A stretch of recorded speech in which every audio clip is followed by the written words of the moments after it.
Another one that Greg Wims and I have worked on together, and I think it's going to pass, is for people taking the GED exam. In Maryland right now, it is only given in English. In most other states around, it's given in two or three different languages. We are trying at this point to at least get it done in Spanish. And after we get that done, then we'll go after some of the rest. But we've got to first get off the dime and get it to be supported in two languages. So I don't think it's that expensive. I think we just have to get it done, and I'm amazed that we hadn't done it before. But those are just some of the things I'm working on. There's nothing really dramatic, but being the majority leader, I'm tied up in a lot of leadership meetings. I'm chair of the Education Business Administration Subcommittee on Budget and Tax, so um, have been having lots of hearings on that. Have hearings this afternoon, actually. Um, so that's kind of where we are with bills. But I want to talk to you a little bit about the budget. We have about a $3 billion budget right now, and we've talked to the governor. I was invited over to his house.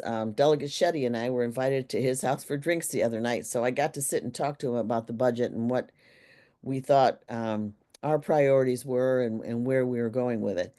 And he was very cordial and actually listened to us. So that was good. Um, we kind of go back and forth with the House about whether to just make drastic cuts or charge a whole lot of taxes. And we're kind of thinking that we need to do maybe both. I think there are some deep cuts that have to come.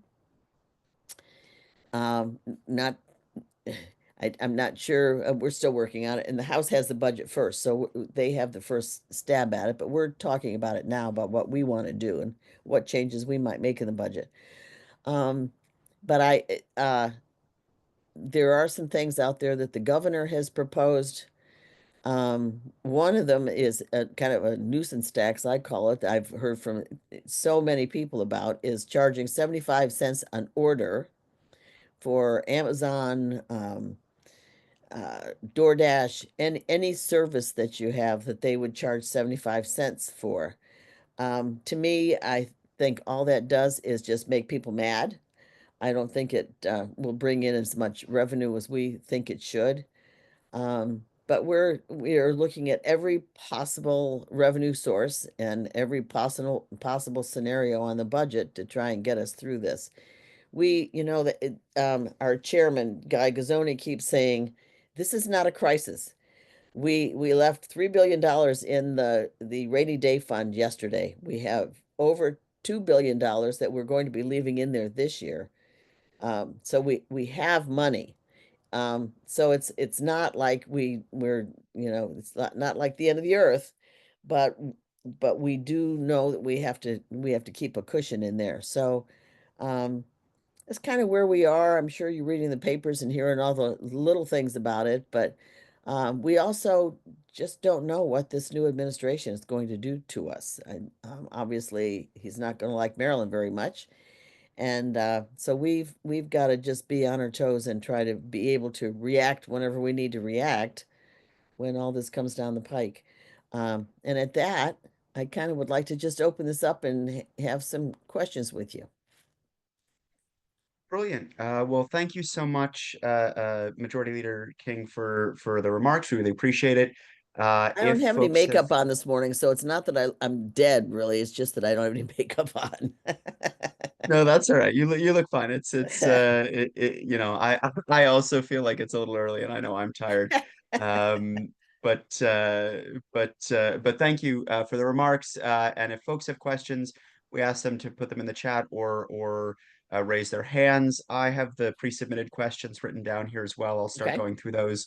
I do want to recognize we don't have a whole lot of elected officials here with us today in addition to our speaker, but I do want to recognize the president of the Board of Elections, David Naiman, is here with us, as Good. well as several club and caucus leaders.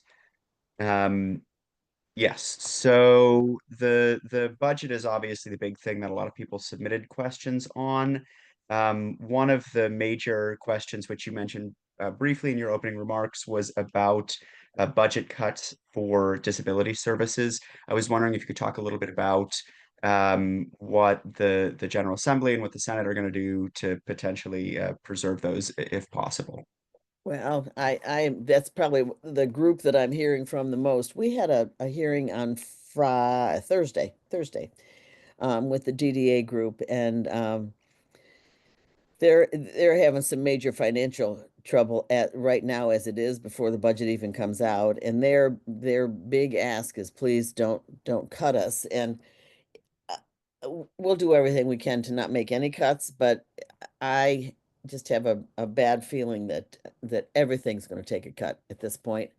Um, it's really all I can say about it. We just don't know where we're going to be with it, but I know it's really concerning to anyone that gets those services, and just understand that we're going to absolutely do the best we can to make sure nothing's cut. The governor understands that. I think he does not want to see things cut either. So we've got, I think, 70, is it 71 more days, something like that? But who's counting? We've got that much time to work it out.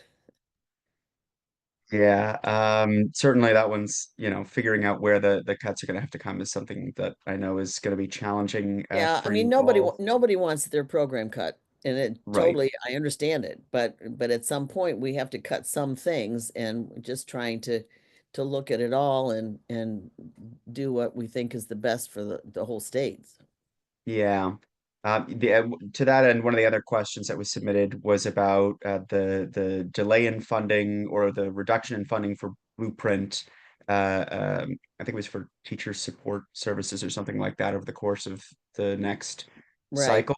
Um, yeah, do you think that that's something that will stay in? Do you think that the reduction will shave enough off the budget to help with the whole? I think that it will. What we're talking about is the amount of time that teachers are in front of their classroom, how much time they have to prepare for teaching and that kind of thing. And what we have found is that we don't have enough teachers available. And if we implemented the blueprint exactly the way it's written right now, we would be 30,000 teachers short across the state. We're finding that a lot of people aren't going into teaching like they used to. Especially in special ed, we're really short on special ed teachers. I'm hearing all the time from people saying my child is supposed to have so many 3 hours a day of such and such a special ed service, and it's not happening. Well, it's not happening because there just are not enough teachers around to actually perform the services. And so we've taken a long look at the blueprint, and I mean, it's funded through 2026 anyway, but we have to slow this down just for the main reason we just don't have the teachers to do it, and we've got to build that up. It will help us a lot in the budget, and I still am a believer in so much of what the blueprint provides.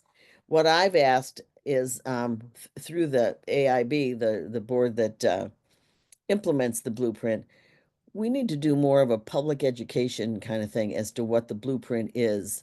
So many people think that it's kind of like because they don't know what the details are. It's like a magic pill that we're throwing on education, and it's not the case.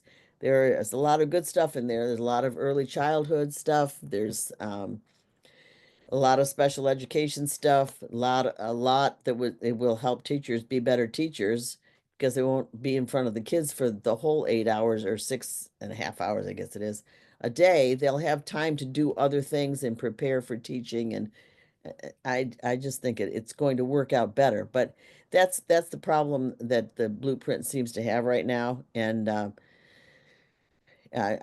people just need to understand it's not a magic pill. It's something that is actually going to really, I think, improve education across the state. And we're already seeing signs of that.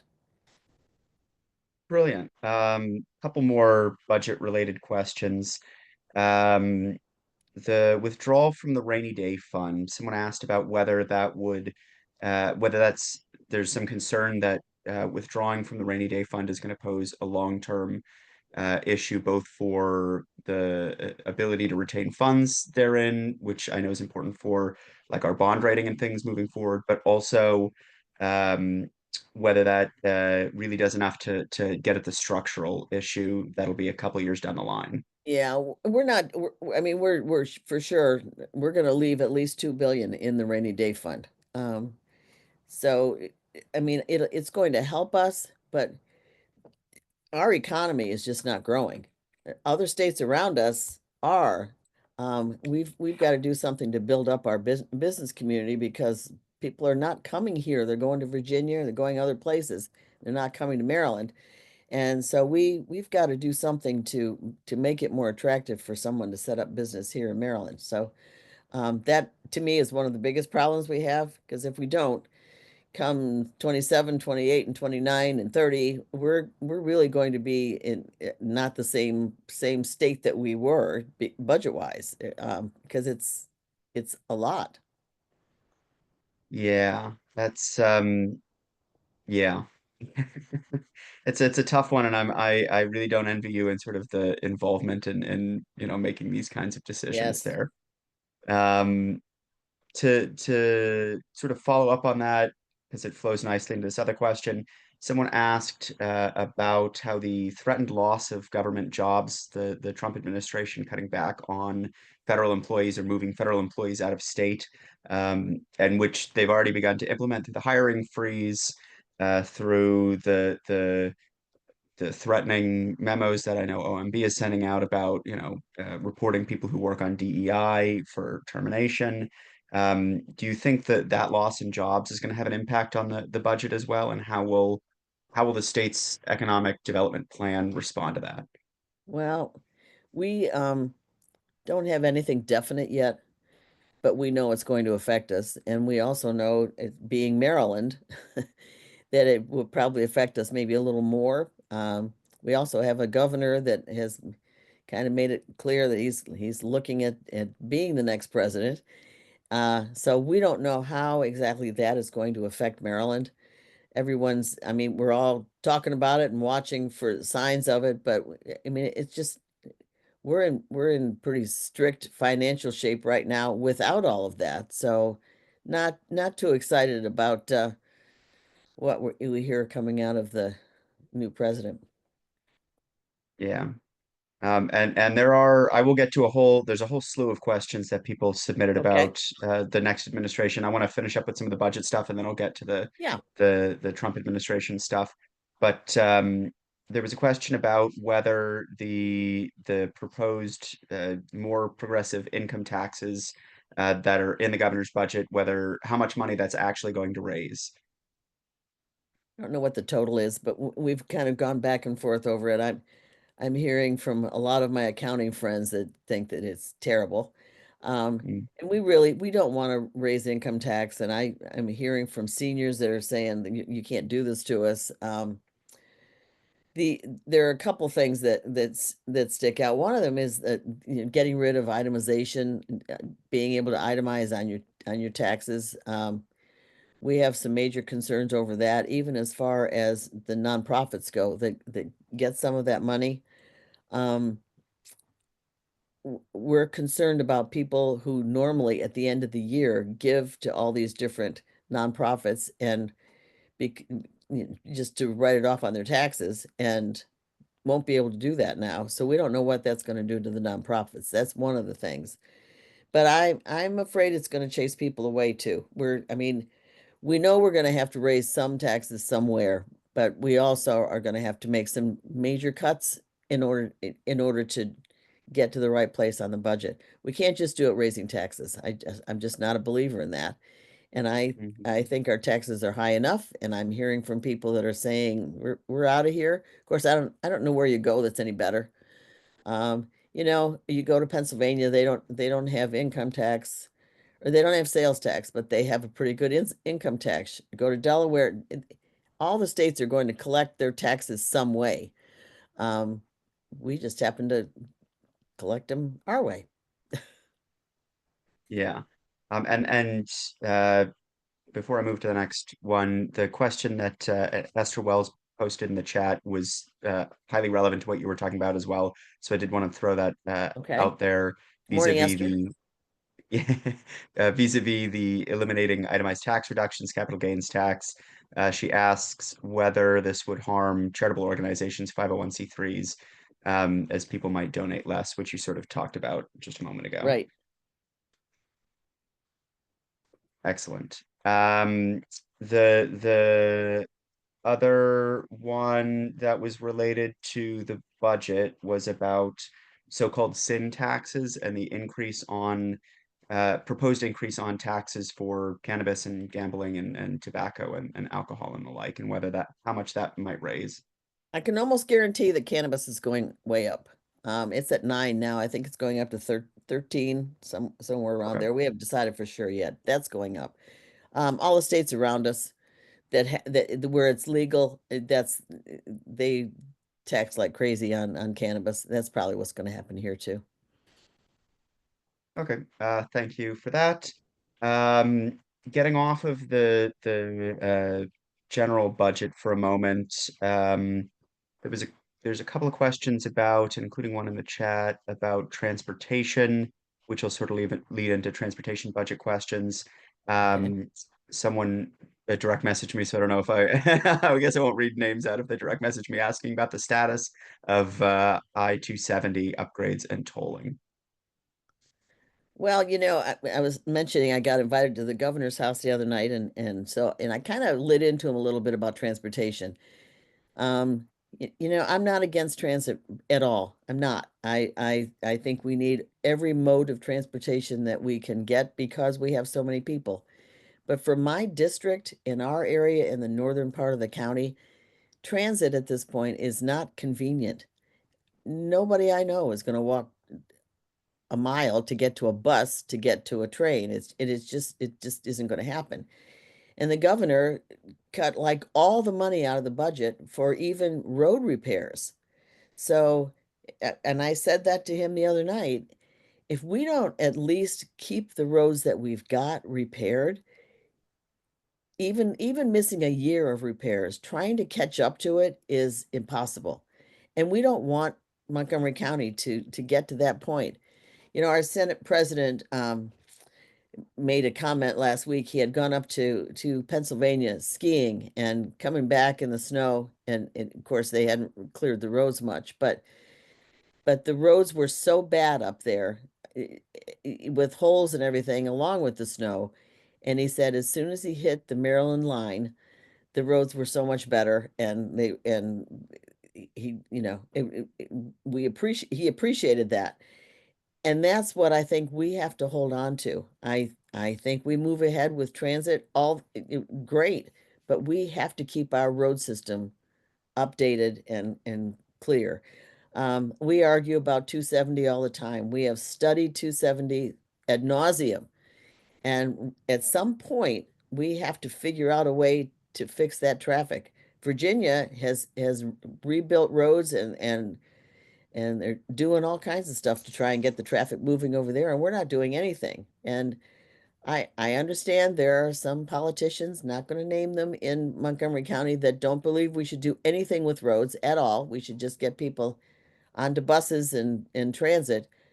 I just don't think that's practical in my part of the county. So, or my part of the state. Well, thank you so much for that. Before going to the next question, I do want to recognize we are also now joined by County Council member from District 2, Marilyn Balcom. Oh, good morning, So thank Marilyn. you yes, thank you for being here. Another transportation related question from Stephen Fisher in the chat. What is the MVA's role in addressing vehicles with expired tags? Are these vehicles insured? And if not, why are they still out on the road? Well, they should be picked up by the Maryland State Troopers, I would think, or the police. I can't even tell you why they're not enforcing it because they should be. They have in the past. Thank you. I'm going to go through the transportation questions and then I'm going to get to the next topic because I do see some other questions posted in the chat. This one's about the transportation budget because I know that's a separate pot of money. right. That's also got an issue with Hmm. a structural issue in terms of funding long term. Um, the I know the governor's considered raising different types of vehicle fees. Is there some thought about whether or not this will go far enough to close the hole in the budget? Or are there going to have to be some cuts moving forward in that as well? I think there will have to be some cuts moving forward on it.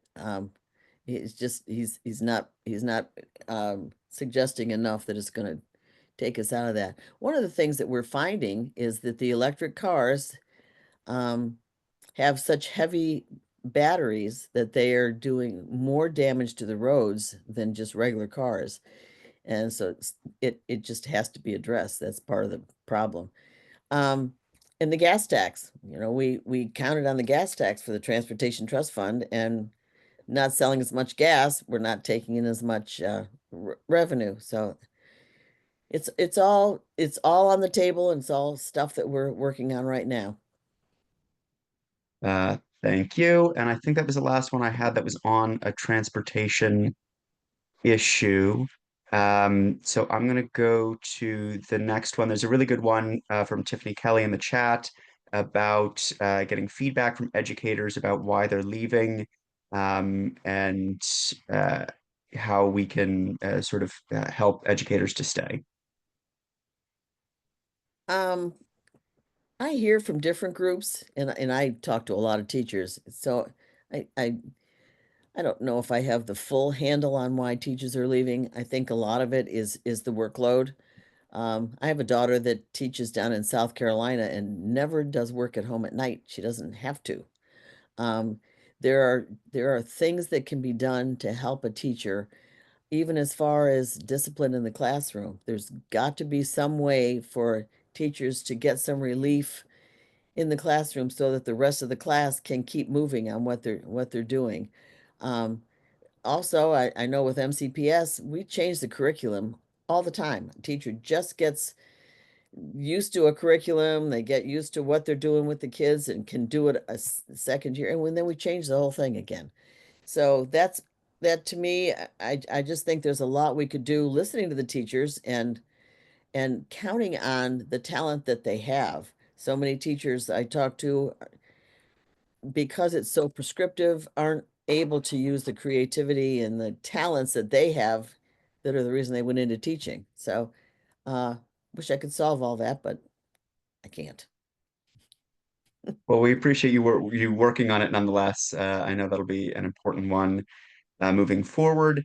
Um, Another one that's sort of outside uh, easy categorization. Um, oh, I've Can I lost say this one thing question in the about the chat. Yes, blueprint go for ahead. Montgomery County? And I'm trying to help the county out. Montgomery County is the only one that has already fully implemented the $60,000 starting salary for a teacher. Nobody else in the state has.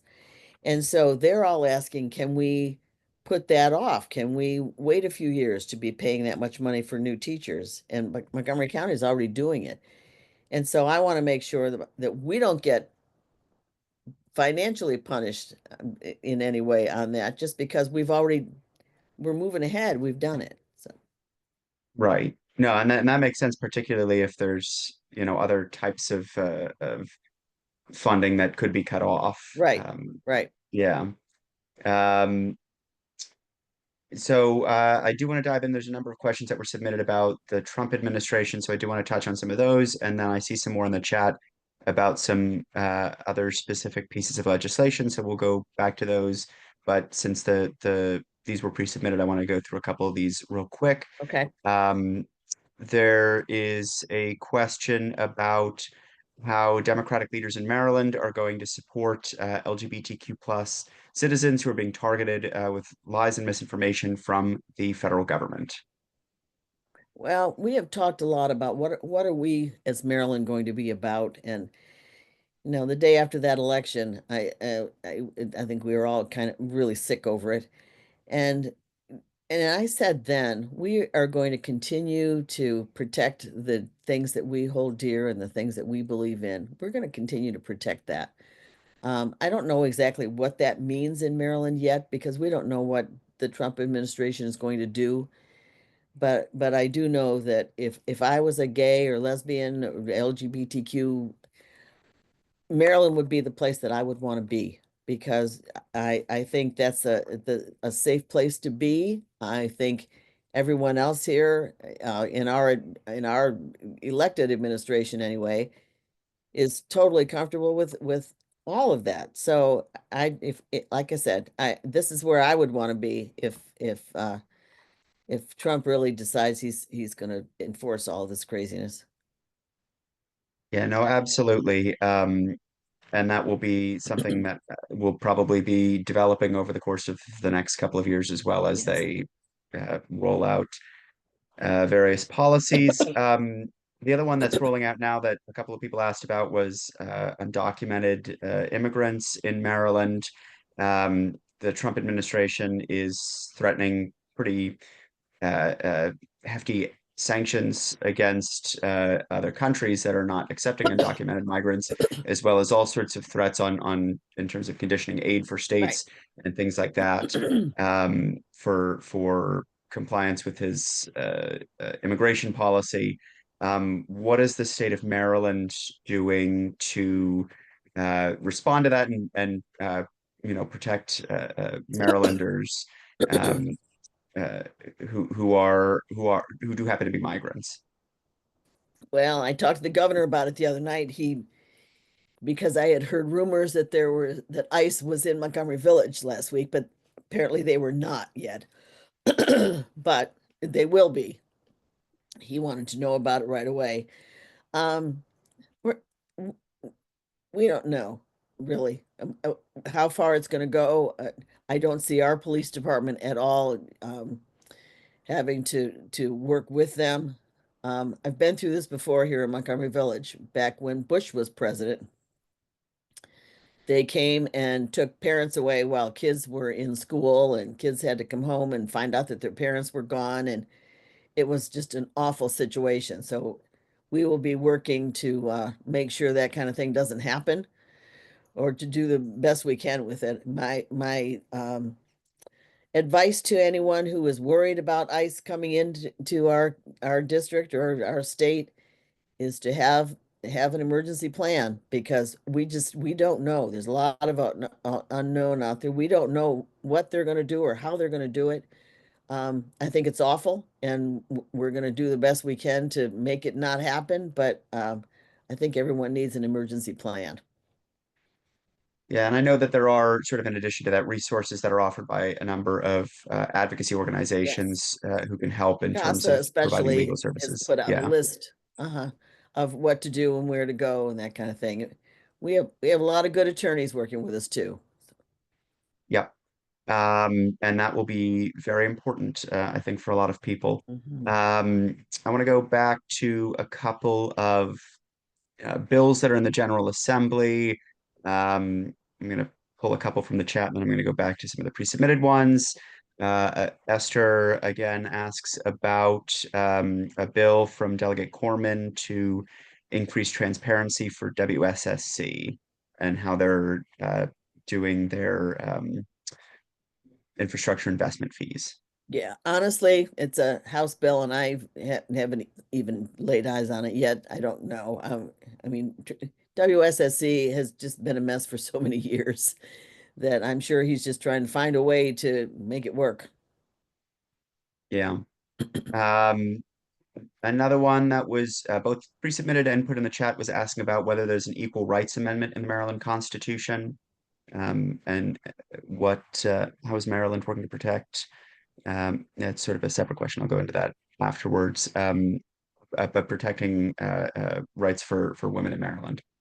Well, that's one that I really hold so dear. Well, I hold them all. We can't go backwards. We just cannot go backwards. So we'll do whatever we can possibly do to protect all that. Excellent. Another one that someone pre-submitted to ask about was the medical aid in dying bill, which I know has passed out of the House a couple of times, gets caught up in the Senate. Is that when you suspect we'll make it to the floor for a vote this year? I doubt it. I doubt it. I'm a supporter of that actually, just because I lived with a husband with Alzheimer's for 15 years uh watched him waste away to nothing and I just believe that people should have that choice if they'd like to make it themselves. Um, but there are so many people that believe so strongly against it that it's gonna take a few more years, I think, for it to to get everybody turned around to it. Some of those issues just take a while for people to get used to. Yeah. I know that's one that is contentious every year, and Yeah. seeing all the budget stuff going on But probably but was I not, yeah, I think I think having that discussion every year and it just gets people talking about it. That's how it gets done. yeah. No, absolutely. Another question from the chat. Oh, this was part of the same question vis-a-vis the ERA, asking about Maryland, how Maryland is working to protect the food supply and water supply. I don't know. I mean, I would hope that we're doing that. I haven't heard anybody talking about it, so I don't know the answer to that. Excellent. Well, thank you for the question as well. Another one that was pre-submitted was asking about HOA fees and whether that's something that can be deducted from taxes in legislation for um, senior It's never citizens. been allowed to be deducted, and Yeah, I doubt where we are as far as the budget goes this year that will happen. But I've yeah. often thought of that. It would be really nice, wouldn't it? But no. Yeah, no, I know the question doesn't refer to me obviously as I'm not a senior citizen, but I do pay a lot in HOA fees, so I Right. I do feel that one. Um, Another question that was submitted is asking about data centers. The Loudoun County gets 1/3 of its budget from data centers. They provide a lot of energy, and or sorry, they cost a lot of energy, but they provide a lot of money to the government.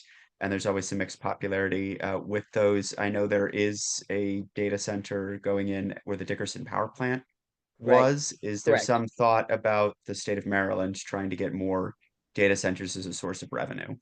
That was one of the things the governor talked about, that's what they're looking into as a source of revenue.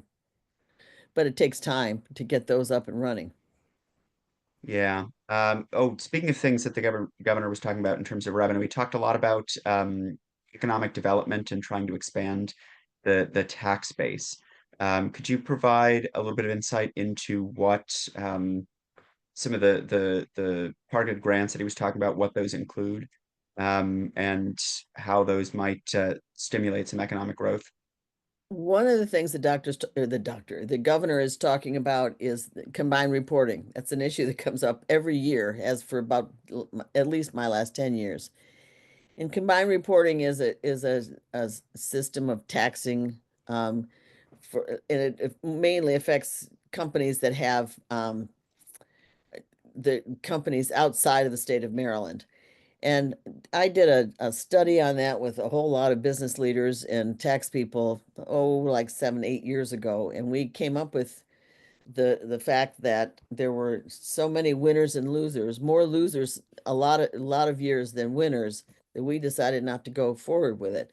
But it's a popular thing with people. They think that there are just so many businesses that aren't paying taxes, excuse me, that that we need to do this. It's still being talked about this year. The governor has it in his budget. I don't know if it's going to get out of my committee or not, but that's one of the things we're talking about.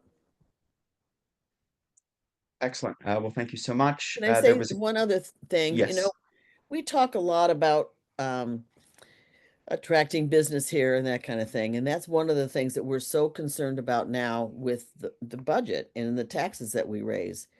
If we make it so hard for somebody to come and be in business here, they'll go somewhere else. They'll go to a Virginia or a Pennsylvania or not Pennsylvania, Delaware, because they can make money there. So we just have to be careful that I get that we want to get as much money out of these businesses as we can, but we don't want to tax them to the point where they go somewhere else. We've got to make it at least smart for them to be here. So that's trying to find a balance is what we're looking for. Yeah. No, and I know that that's something that there was an attempt to sort of strike that balance in the governor's budget. And I'm sure the General Assembly is also going to try and strike that balance, but that is a challenging Hmm. one. So appreciate all the work that you're doing there as Thank you. well with that. Um, there was a question about anti-Semitism and how, given the rise in anti-Semitic incidents, both in hate against a variety of different religious and Anybody that's ethnic not just groups like as me, well. right? Yes, Pretty much what both. it turns out to Yeah, be. Yeah. yeah, and Um, there's a lot of that in the schools and elsewhere. And I was wondering if you could yes. talk about that. Yes, and kids don't learn about that in the schools. They learn about it at home, and they learn not to be that way at home, or they should.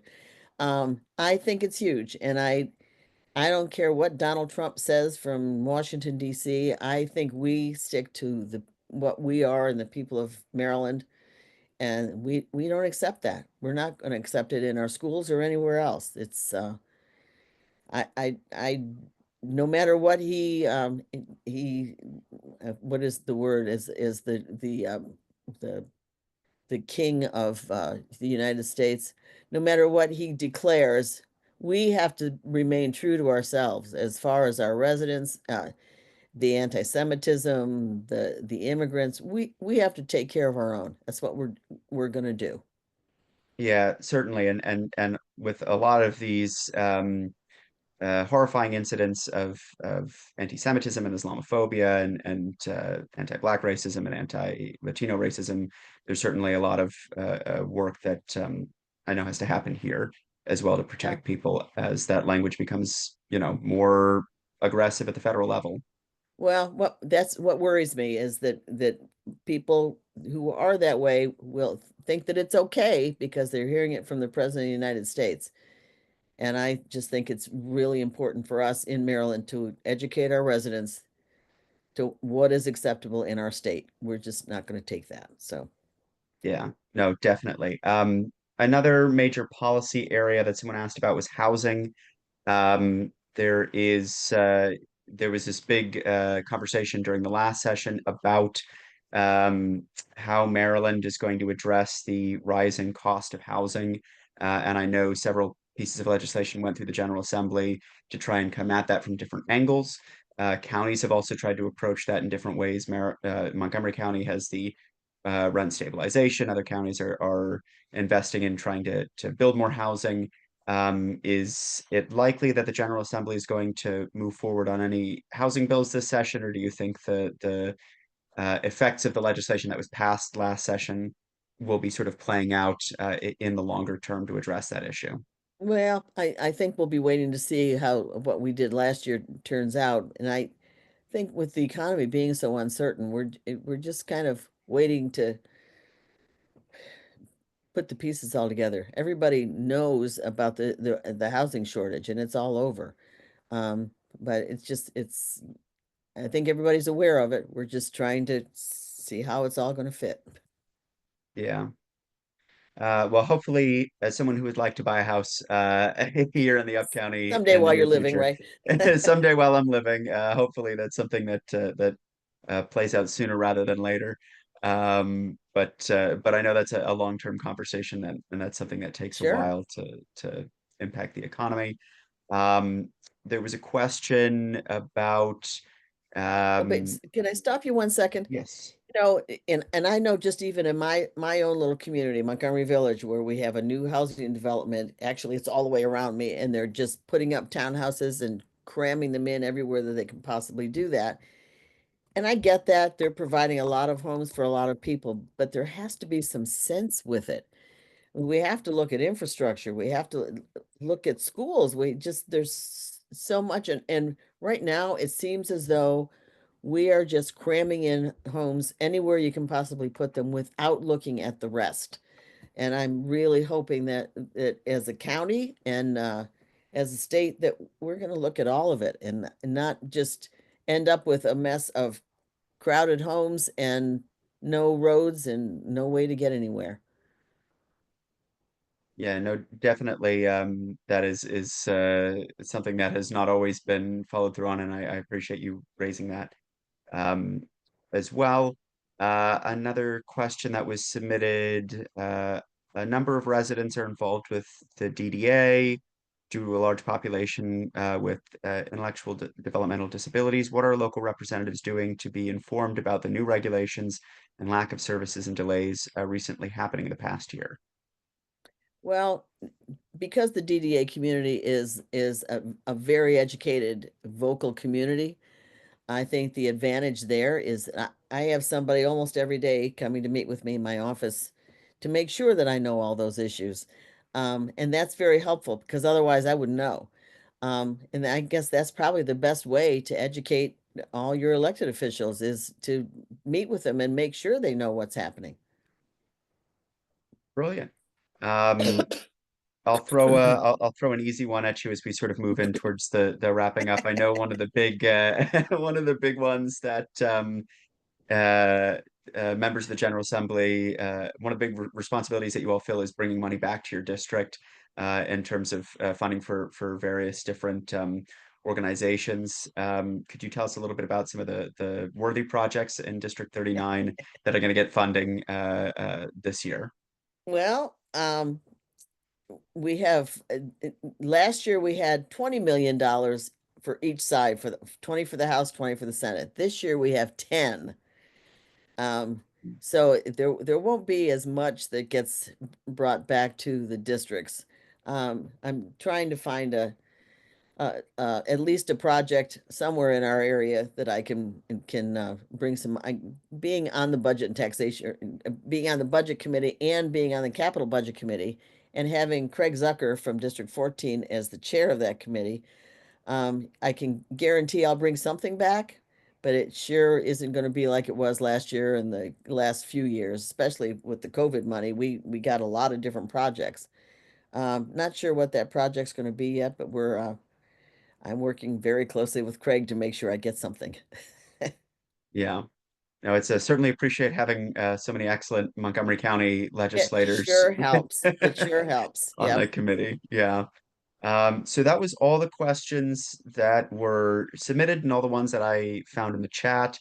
Do you have any final closing remarks that you'd like to I think I add? do. And then we Yeah. will, I yeah, would ask that you work with us. Don't jump the gun if you see something online that looks like we're losing our minds over there. Take the time to send me an email, send me a text message, call me or whatever.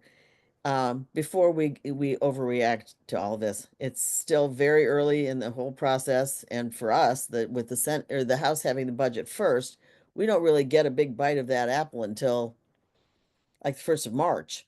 But our chairman is over there working with the chairman in the House, and I mean it's it's going to be pretty close to what we would do, but we'll make some changes when we get it over into the Senate also. Just we switch back and forth. One year the House has it first, the next the Senate has it first. So um, we're just kind of doing our budget hearings and getting ready for when we do get the budget back across the street. So just bear with us.